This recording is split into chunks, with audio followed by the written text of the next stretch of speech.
মহেন্দ্র সিং ধোনির আবার চেন্নাই সুপার কিংসের সিএসকে অধিনায়ক হওয়ার সম্ভাবনা রয়েছে এবং এই খবরটি দিল্লির বিরুদ্ধে আসন্ন ম্যাচের সাথে সম্পর্কিত।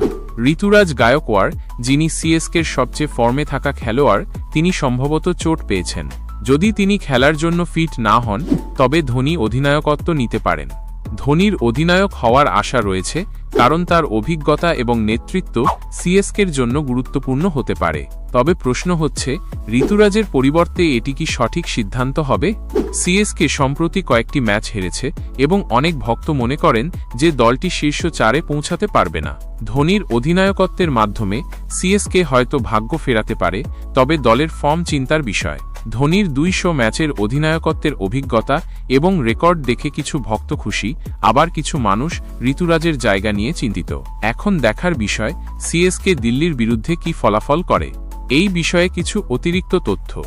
ঋতুরাজ গায়কোয়াড় চেন্নাই সুপার কিংসের বর্তমান অধিনায়ক। মহেন্দ্র সিং ধোনি এর আগে চেন্নাই সুপার কিংসের অধিনায়ক ছিলেন। ধোনির অধিনায়কত্বের অভিজ্ঞতা এবং নেতৃত্ব চেন্নাই সুপার কিংসের জন্য গুরুত্বপূর্ণ হতে পারে। চেন্নাই সুপার কিংস সম্প্রতি কয়েকটি ম্যাচ হেরেছে। চেন্নাই সুপার কিংসের ভক্তরা ধোনির অধিনায়কত্বে ফেরার সম্ভাবনা নিয়ে উত্তেজিত।